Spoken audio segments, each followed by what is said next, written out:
2.5 years ago, Queensland voters created history, condemning the Labor Party to the worst defeat in Australian electoral history. Now, just months away from the next election, the party is hoping to reset itself.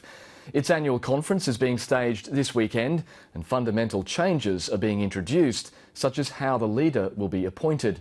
To discuss the agenda, State President Dick Williams joined me in the studio earlier today. Dick Williams, it's an important ALP conference, only months away from the next state election. What are you expecting to come out of it? Well, this conference is the one where we have to really settle on our policies. It's the one that the policies that Anastasia will take to the election in March next year. Those policies have to be the ones that the majority of Queenslanders will support. This one is different because there's been a historic move to the left inside the ALP. What change is that going to bring about? Not a lot, frankly. This conference is all about winning the next election, and the people who had the success in our recent elections for delegates to this conference, they're realists. They want an Australian Labor Party government back in Queensland, and they're working very, very hard to ensure we come out of this conference with the right policies to try and convince Queenslanders to support the Australian Labor Party. For example, there's talk about a pro-Palestine motion this weekend. Is that going to happen? There will be some discussion about the issues in the Middle East, and yes, there will be some discussion about a pro-Palestine resolution, but that's not going to have a great impact on the people of Queensland, I wouldn't think. I think all that does is shows that the Australian Labor Party in Queensland is also mindful of what's happening on the world stage. And but a change in policy for the Labor Party? Well, not necessarily a change in policy. I think it's still, the draft that I've seen still supports the two-country outcome and the two-state outcome, and I don't believe there'll be too much more than that in respect to that particular resolution. And what does the draft move? The draft calls upon Israel to back off on what they've been doing in terms of their war against the Palestinians, and it's all aimed at trying to seek a two-state solution to the troubles in that part of the Middle East. Also dropping the conscience vote on gay marriage for those MPs, those federal MPs. Well, is that going to happen? That was in one of the drafts. Look, I don't know whether that will happen or not. That's an issue that will be debated at the conference, and frankly, again, we're a broad church in the Australian Labor Party, and I'm sure there'll be a very good debate around that question if it goes forward. That could be divisive, though, couldn't it? Because it would force the Labor MPs to vote yes to gay marriage. Anyone who had any reservations would have to cross the floor, which means they would be expelled. Well, I don't think it'll be as divisive as that. I think that the cool heads will prevail in all of these things, and let's see what the weekend brings, frankly, before we start jumping to conclusions.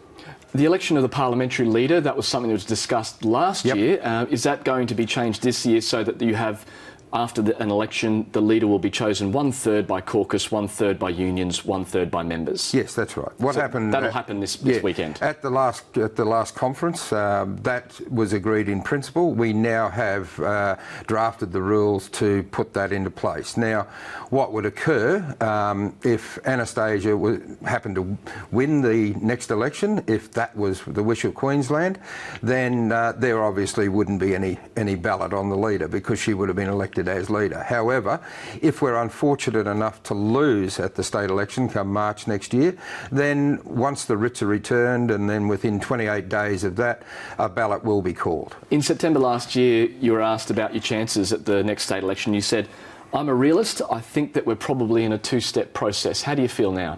Yes, I recall making that prediction, and look, things have moved a little bit quicker than what I was expecting. There's no doubt about that. I don't think anybody in Queensland could have predicted that Campbell Newman would throw away such a great lead that he had in a short 2.5 years. However, all of the polling indicates that we're still about 5% off, away from the magic 40% primary vote that we need. That's a huge task. We still have to get there. So let's not count our chickens before they hatch, so to speak. So perhaps not a victory this time around? Look, I'm never going to say never, but it's a hell of a task to get there to turn around what happened in 2012 in 3 short years would be just unbelievable. I'm not going to rule it out, but by the same token, we still are a long way off it. Frankly, we are still the underdogs, and we are the ones that have to do the chasing at this point in time.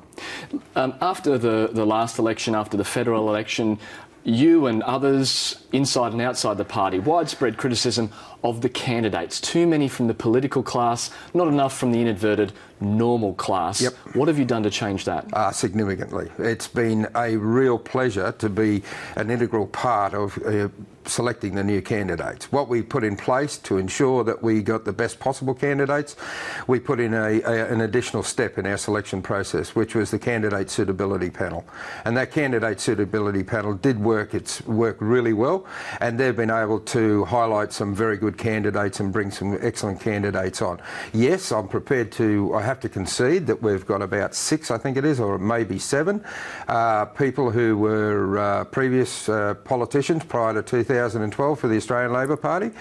However, we have had there are 2 or 3 staffers that are in there as well. Yeah, in fact, I've got what, Mark Ferner, Grace, Cameron Dick, Sterling Hinchliffe, Mark Ryan, Di Farmer, Kerry Shine, all former MPs who've been pre-selected.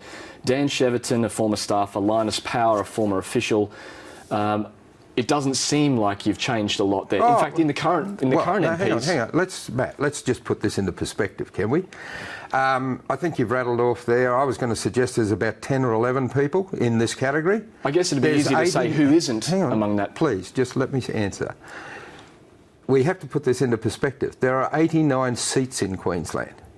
We have already got 9 people in Parliament.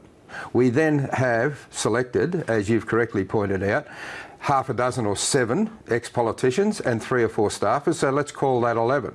We're up to 20 people. We still need 69 other candidates. And put it in another way, if we were lucky enough to win government, there is every chance in the world that the first cabinet that's selected post that election victory, that several will be brand new people into Parliament. They have to be, because we haven't got sufficient numbers in those numbers to cover all bases.